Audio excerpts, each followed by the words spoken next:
Salve, salve, meus amigos e minhas amigas aqui do Focado no Edital. É um prazer enorme estar aqui com vocês. E aqueles que eu não tive o privilégio de conhecer, me chamo Igor Daltro. Sou professor de Direito Administrativo, Estatuto, Ética. E estou aqui hoje justamente para corrigir com vocês um simulado de legislação voltado para o concurso do Colégio Pedro II, daquele que eu creio ser o melhor curso preparatório para os concursos da área educacional do Brasil, o Focado no Edital. Então, galera, sem mais delongas, vamos lá para as nossas questões. A primeira delas, que eu trago aqui para vocês, mas não sem antes fazer a ressalva, que eu coloquei aqui ao lado as minhas redes sociais. Dá uma olhadinha aí, segue a gente lá, vamos continuar trocando figurinhas. É sempre muito bom ter contato com vocês. Beleza, galera? Então, primeira questão aí na tela para vocês, sobre a Lei 8.112. Lembrando que de vez em quando eu vou sair da tela para não atrapalhar a sua leitura. Primeira questão que diz o seguinte: sobre a Lei 8.112, que institui o regime jurídico dos servidores públicos da União, é o Estatuto dos Servidores Federais, analise as afirmativas a seguir. 1. A reintegração é a reinvestidura do servidor estável no cargo anteriormente ocupado ou no cargo resultante de sua transformação, quando invalidada a sua demissão por decisão administrativa, sem ressarcimento de todas as vantagens. Aí está o erro, pessoal. Nesse finalzinho que eu vou aqui agora justamente marcar para vocês. Vamos lá. Vou marcar aqui. É o seguinte, o erro está aqui, ó. Sem, não. É com, tá bom? Com o ressarcimento dos direitos e vantagens do cargo. Veja, um servidor foi demitido e aí ele prova, seja por vias administrativas, seja por uma via judicial, segundo a Lei 8.112, ou seja com uma ação judicial ou um recurso administrativo, ele provou que a demissão dele foi indevida. Neste caso, ao retorno dele, dá-se o nome de reintegração. Essa parte está ok. E ele retorna onde? Bom, no cargo que ele ocupava, ou, se o cargo dele foi transformado, no resultante da transformação. E se não tiver mais o cargo dele, ele é aproveitado em outro compatível, embora a questão não fale. Só que em todos os casos, como a demissão dele foi ilegal, ilícita, indevida, ele tem direito a ser ressarcido de todos os direitos e vantagens do cargo dele. Então, o 100 ali é que está errado. Logo, a assertiva 1 está elada, como diria Cebolinha. 2. A exoneração de cargo em comissão e a dispensa de função de confiança ocorrerá por decisão da autoridade competente ou a pedido? Perfeito. Por quê? Pedir exoneração de um cargo em comissão ou da função de confiança é uma coisa que o servidor pode fazer. Então, pode ocorrer, obviamente, a pedido do servidor. Mas veja, pode também ocorrer por decisão da autoridade competente. E por que pode ocorrer também por decisão da autoridade competente? Bom, por uma questão que me parece muito óbvia. Os cargos em comissão e as funções de confiança são de livre nomeação e livre exoneração. Então, quem lhe colocou pode decidir que não te quer mais e te tirar. Então, a segunda assertiva está correta. Vamos agora à terceira. São espécies de indenização ao servidor: a ajuda de custo, as diárias, o transporte e o auxílio moradia. Isso está perfeito. É a famosa DATA. D-A-T-A. D de diárias, A de ajuda de custo, T de transporte e o A de auxílio moradia. Então, assim você memoriza as 4 espécies de indenizações da Lei 8.112. Então, a assertiva 3 está correta. E vamos aqui agora para a assertiva de número 4, que diz o seguinte: o servidor investido em mandato eletivo ou classista não poderá ser removido ou redistribuído de ofício para localidade diversa daquela onde exerce o mandato. E isso também está correto. Muitos aqui vão chamar de garantia sindical ou de estabilidade sindical, que também ocorre com aquele que atua em mandato eletivo, ou seja, foi eleito ou para o sindicato ou então para um cargo de fato eletivo na política brasileira, você não pode ser deslocado, removido da sua localidade. Por quê? Porque esse cara pode estar, de repente, acumulando um cargo público, como vereador, por exemplo. O vereador pode acumular. Então, remover ele significa que ele não vai conseguir ser vereador e atuar no cargo dele. Então, isso é proibido. E no sindicato é porque o sindicato é dali, ele tem que continuar na base dele. Enfim, o gabarito, então, aqui é a alternativa D. Está correto o que se afirma na 2, na 3 e na 4. Só a assertiva 1 está errada. Beleza, pessoal? O que vocês acharam dessa questão? Vocês acertaram? Coloca aí para mim, por favor, o gabarito. Eu quero dar uma olhada. Vou acompanhar com vocês. Beleza? Vamos agora para a nossa questão de número 2 e eu quero ver a resposta de vocês, hein? 2. À luz do que dispõe o regime jurídico dos servidores públicos civis da União, a Lei 8.112, analise as afirmativas abaixo. 1. O servidor cumprirá a jornada de trabalho, devendo ser respeitada a duração máxima do trabalho semanal de 40 horas e observados os limites mínimo e máximo de 6 horas e 8 horas diárias, respectivamente. Galera, essa assertiva está perfeita, porque, de fato, a Lei 8.112 estabelece como jornada de trabalho máxima de 40 horas e um mínimo de 6 horas diário e máximo de 8 horas diário. Lembrando que regime especial é diferente. E regime especial, professor? A galera que, por exemplo, trabalha em regime de plantão não tem esse mínimo de 6 horas diário. E não se respeita o máximo também de 8. Beleza, queridos? Então vamos seguir agora para a assertiva 2. Deixa eu sair aqui da frente para não te atrapalhar. E diz o seguinte: a licença por motivo de afastamento do cônjuge será concedida por prazo determinado e sem remuneração. Galera, essa assertiva está errada, incorreta. E por quê? Você quer acompanhar o seu cônjuge? Ele está afastado? Você pode tirar essa licença? Ela é sem remuneração? É, mas ela não é por prazo determinado, ela é por prazo indeterminado. Então, essa segunda assertiva está errada. 3. O estágio probatório não ficará suspenso durante o afastamento do servidor para servir em organismo internacional de que o Brasil participe ou com o qual coopere. E temos mais uma assertiva incorreta. Também está errada a assertiva 3. Por quê? Nesse tipo de afastamento, tá? No afastamento do servidor que venha a servir em organismo internacional de que o Brasil participe ou com o qual coopere, o estágio probatório ele fica assim suspenso. O que isso quer dizer? Ele se afasta e se o estágio probatório dele, por exemplo, faltavam 6 meses para finalizar, quando ele retornar, continua faltando os 6 meses, porque o estágio probatório ficou suspenso, paralisado. Então, o gabarito é incorreta. Vamos agora à última assertiva, que diz o seguinte: será fornecida ajuda de custo àquele que, não sendo servidor da União, for nomeado para o cargo em comissão com mudança de domicílio.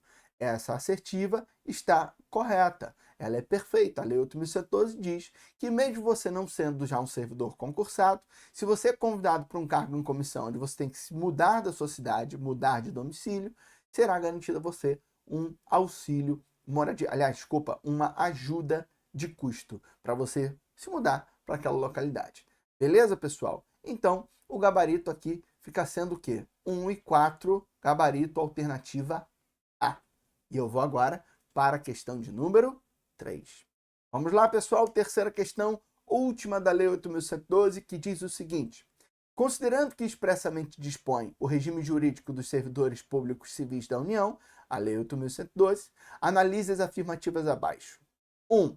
Vencimento é a retribuição pecuniária pelo exercício de cargo público, com valor fixado em portaria. Não, pessoal, temos aqui um erro. Não é valor fixado em portaria, é valor fixado em lei.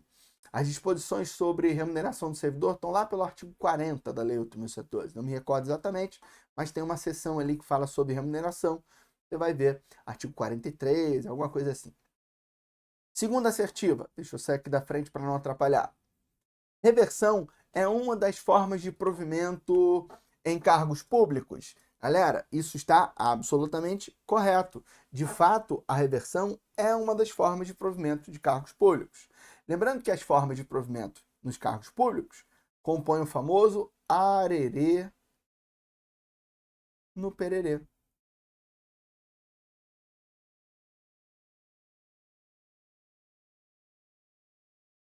Arerê no pererê.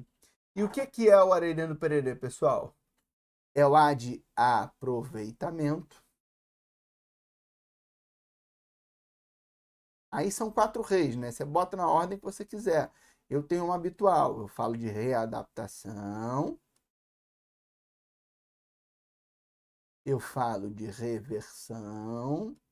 Depois eu vou para o no, que é a clássica nomeação. Lembrando que reversão é a resposta à questão, né, anterior. O P é de promoção. O RE de reintegração, que nós vimos já numa questão aqui anterior, ocorre com o servidor demitido, que retorna. E o último, que é a recondução. Essa é a ordem que eu gosto de trabalhar, tem uma técnica de memorização, né? Agora, é óbvio que somente isso não é o suficiente para você passar no concurso, né? Isso aqui é apenas uma forma de você memorizar e lembrar das 7 formas de provimento. Você tem que saber muito mais do que isso. E aproveitando a deixa, o que é a reversão? Ela acontece quando? Ela acontece com o servidor que está aposentado e retorna ao serviço público, seja o servidor que está aposentado por invalidez ou por incapacidade permanente, ou o servidor que está aposentado voluntariamente pede para voltar. De uma forma ou outra, ele será revertido. Terceira assertiva, pessoal. Cargo público é o conjunto de atribuições e responsabilidades previstas na estrutura organizacional que devem ser cometidas a um servidor. Isso está o quê? Correto. Assim como a segunda está correta, aliás, deixa eu botar aqui no vermelhão, né? Eu prefiro o vermelho aqui. A segunda está correta, a terceira também está correta.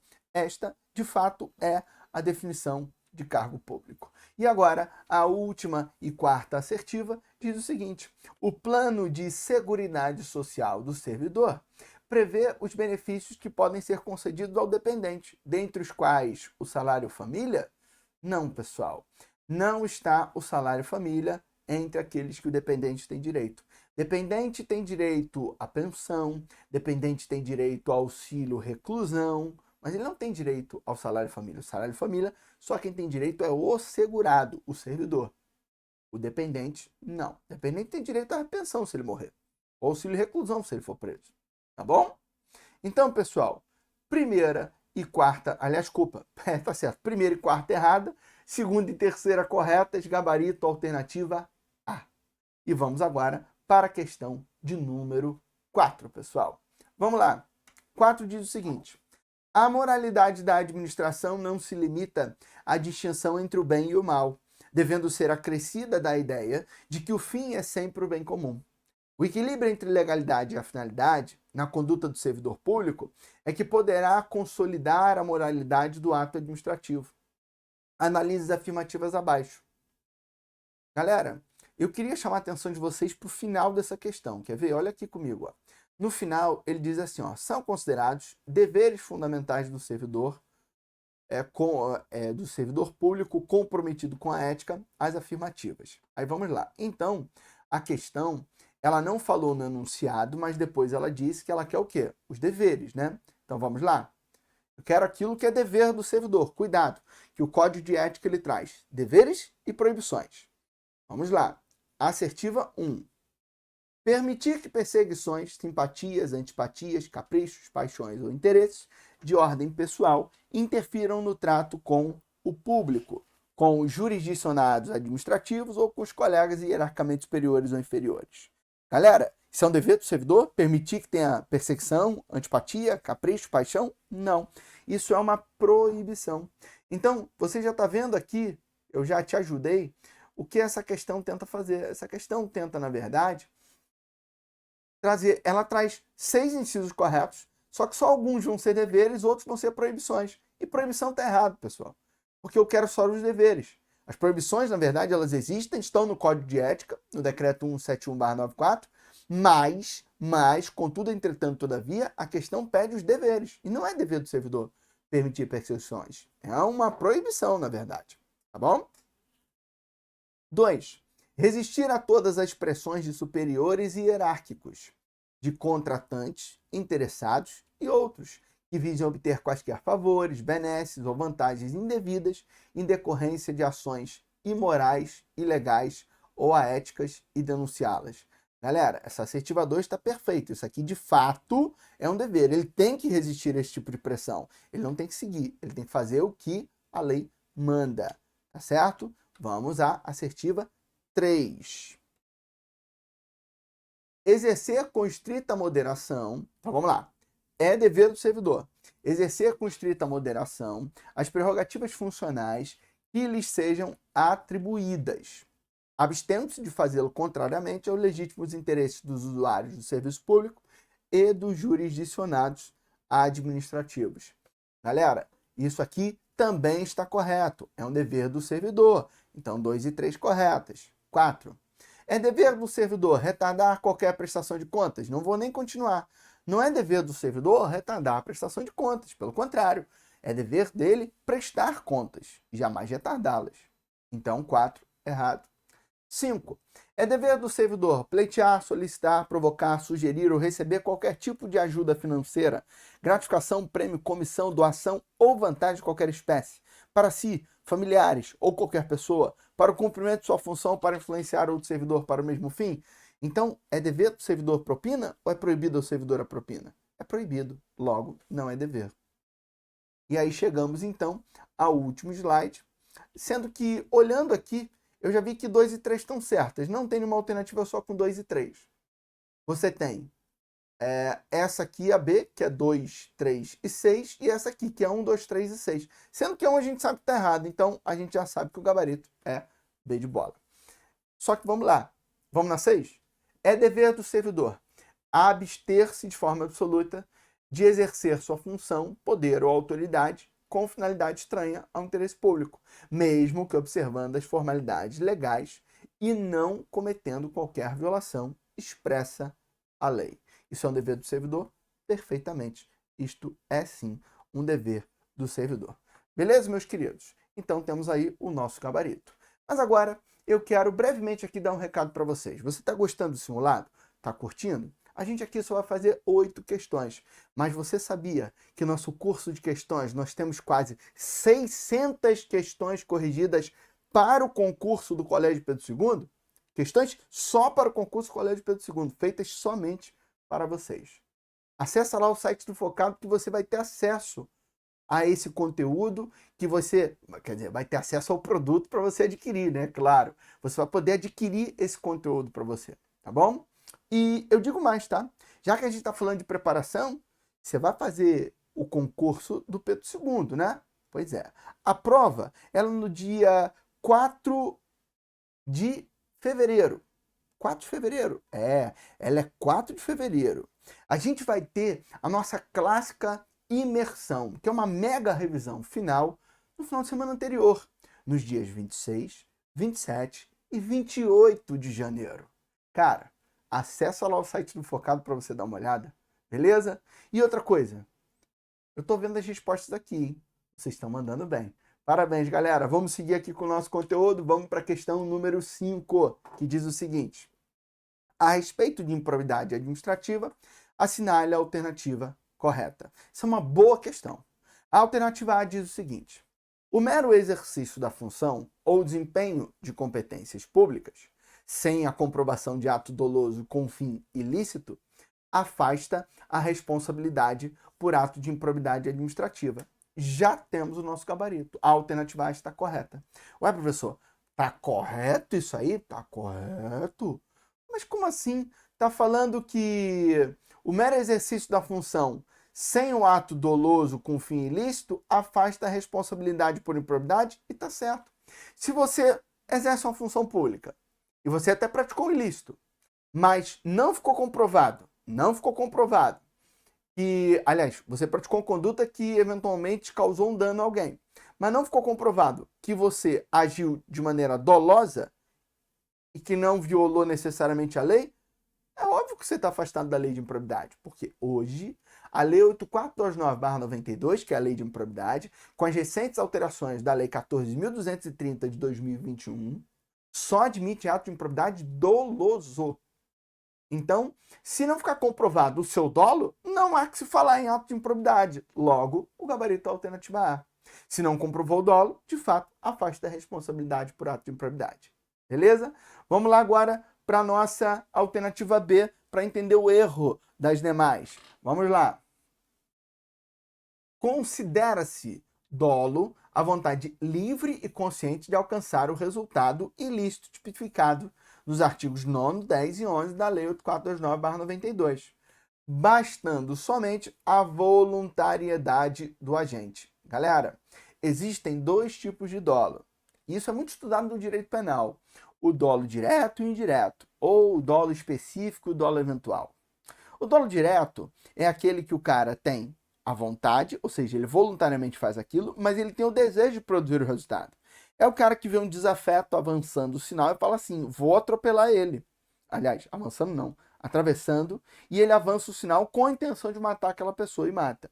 Esse cara teve a intenção de matar, ele teve a intenção de avançar o sinal e matar. Agora tem um cara que tem a intenção de avançar o sinal, ele voluntariamente fala, vou avançar. E fatalmente alguém estava vindo de carro na via que cruza. E ele causa um acidente e mata aquela pessoa. Ele não tinha intenção de matar alguém, mas ele tinha intenção de avançar o sinal. Aqui, não basta a intenção do agente de violar a lei. Não, ele tem que violar a lei com a intenção de produzir aquele resultado. Ele tem que ter aquela intenção. Então não basta a vontade dele de praticar a conduta. Ele tem que praticar aquela conduta visando o fim ilícito. Isso tem que ser comprovado. Alternativa C. Consideram-se atos de improbidade administrativa as condutas dolosas e culposas? Não, nós já falamos que não há mais improbidade culposa. Vou seguir para a alternativa D, que diz o seguinte: as sanções previstas na Lei 8429/92 poderão ser executadas provisoriamente antes do trânsito em julgado da sentença condenatória? Não. Lá no parágrafo, se eu não me engano, 9º, e também lá para o final da Lei de Improbidade, parágrafo 9º do artigo 12, né? Lá para o final da Lei de Improbidade, tem a previsão de que as cominações da Lei de Improbidade, as penalidades, só são aplicadas após o trânsito em julgado. Então, não tem execução provisória. A alternativa é, então, poderão ser executadas? Não, não poderão. Na responsabilização da pessoa jurídica, as alterações promovidas na Lei de Improbidade Administrativa, 449/92, desconsideram os efeitos econômicos e sociais das sanções, sendo irrelevante a manutenção de suas atividades. Galera, é claro que leva-se em consideração os efeitos econômicos e sociais, e não é irrelevante a manutenção de suas atividades. Não, tem relevância. Beleza, galera? Então, o gabarito dessa nossa questão ficou sendo a alternativa A. Vamos seguir para a nossa antepenúltima questão, questão meia dúzia, que é sobre a Lei de Processo Administrativo Federal, dizendo o seguinte: segundo as disposições da 9784/99, assinale a alternativa correta. Qual que vocês marcaram nessa? Manda aí para mim que eu quero saber. Alternativa A. Os atos administrativos que dispensam ou declaram a inexigibilidade de processo licitatório não exigem motivação? Tá errado, pessoal. Exige sim motivação. Tá lá no artigo 50, em um dos seus incisos. Confesso que qual inciso eu não lembro. B. É direito do administrado prestar à administração pública as informações que lhe forem solicitadas e colaborar para o esclarecimento dos fatos? Não, isso não é direito do administrado. Isso é um dever do administrado. Está no artigo 4º da Lei de Processo Administrativo. Então, não é essa correta. C. A competência, como regra, é irrenunciável e se exerce, aliás, eu já disse qual é o erro, ela é irrenunciável e não renunciável, e se exerce pelos órgãos administrativos a que foi atribuída como própria. Isso está lá no artigo 11. A competência não pode ser renunciada. O agente público tem o dever de praticar um ato, ele tem que praticar um ato, ele não pode fugir deste ato. Tá? Então, assertiva incorreta. D. As matérias de competência exclusiva do órgão ou da autoridade são passíveis de delegação? Vamos lá. Matéria de competência exclusiva não pode ser delegada. Em 3 casos, a delegação ela é proibida. Quais são os 3 casos onde a delegação não é permitida? É no famoso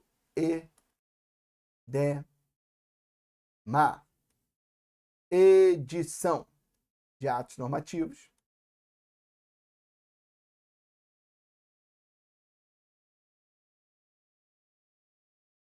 decisão de recursos administrativos e, por último, que é a matéria de competência exclusiva, que é o que responde à questão, né, pessoal? A matéria de competência exclusiva de um órgão ou autoridade não é passível de delegação. Então, a alternativa D está errada, segundo os termos do artigo 13 da Lei de Processo Administrativo. Automaticamente, o gabarito da alternativa é: constitui dever do administrado expor os fatos à administração pública conforme a verdade, segundo os termos do mesmo artigo 4º, que responde a B. Isso é, de fato, um dever do administrado e, portanto, está correta. E vamos agora às nossas duas últimas questões. A questão 7, que trata sobre a Lei de Processo Administrativo, a famosa LAI. Lei 2.527, analise a alternativa correta. A. O prazo máximo de restrição de acesso à informação secreta é de 5 anos. Essa é a batida, né, pessoal? Informação reservada, secreta, e temos a ultra secreta. Reservada, essa sim é por no máximo 5, secreta por no máximo 15, ultra secreta por no máximo 25, admitido a extensão por mais de 25. Então, errado a A, porque seria 15 a resposta. B. Quando não for autorizado o acesso integral à informação, por ser ela parcialmente sigilosa, é assegurado o acesso à parte não sigilosa, por meio de certidão, extrato ou cópia com ocultação da parte sob sigilo. Perfeito, é o nosso gabarito. A assertiva B de bola está absolutamente correta. Por quê? Metade de um documento é sigiloso, a outra metade não. Você quer ter acesso à informação. Então tapa a parte sigilosa, faz uma cópia e entrega para ele a cópia ocultando a parte sigilosa. A não sigilosa ele tem acesso. Beleza? Então vamos agora para a assertiva C. Está aí na tela para você. A lei de acesso à informação aplica-se às 3 esferas de poder, ou seja, ao executivo, ao legislativo e ao judiciário, não se incluindo o Tribunal de Contas, o MP, as autarquias, as fundações públicas, as empresas públicas e sociedade economista. Ou seja, tira o Tribunal de Contas, o MP e a administração indireta? Muito errado. Os artigos iniciais dão conta de que isso está errado, tá bom? C de casa está errada porque vale para todo mundo que ele citou aí. Não tem esse não se incluindo aí. Beleza, pessoal? Então, agora vamos para a alternativa D, que diz o seguinte: no caso de indeferimento de acesso à informação ou as razões da negativa de acesso, poderá o interessado interpor recurso contra a decisão no prazo de 15 dias de sua ciência. O prazo não é de 15 dias, cruel essa questão. O prazo é de 10. Se eu não me engano, está lá no artigo 15 da Lei de Acesso à Informação. Beleza? E aí, vamos agora à nossa alternativa E. As informações ou documentos que versem sobre condutas que impliquem violação dos direitos humanos praticada por qualquer agente público ou a mando das autoridades públicas poderão ser objeto de restrição de acesso. Isso aí, se eu não me engano, está no artigo 21, parágrafo 1º.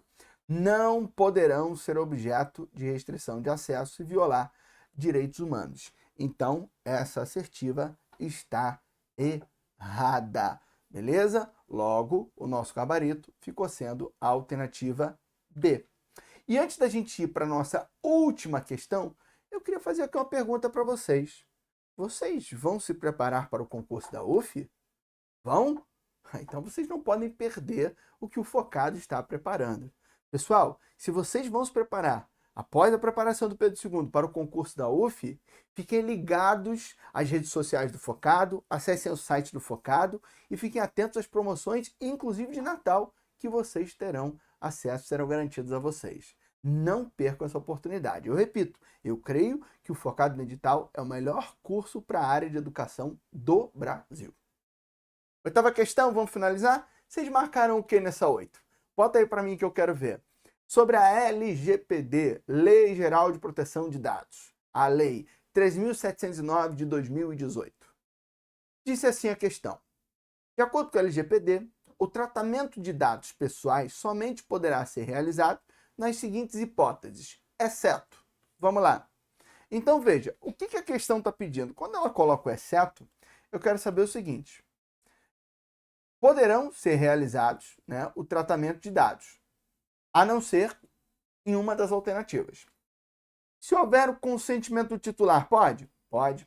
Eu quero a errada, né? Eu quero o exceto. Se for para um cumprimento de obrigação legal ou regulatória pelo controlador, ou seja, uma pessoa, uma empresa tem uma informação sobre você e aí a agência reguladora pediu a informação. Ela vai ceder? Sim, é uma obrigação legal ou regulatória.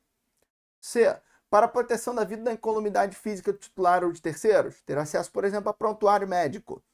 Pode? Pode, tá certo. D. Quanto necessário para atender aos interesses legítimos do controlador ou de terceiro, independentemente dos direitos e liberdades fundamentais do titular, que exigem a proteção dos dados pessoais. Galera, aqui nós temos o nosso gabarito, D de dada, porque esse é o exceto. Olha só, veja aqui comigo. Independentemente dos direitos e liberdades fundamentais do titular? Não. Respeitando os direitos e liberdades fundamentais do titular.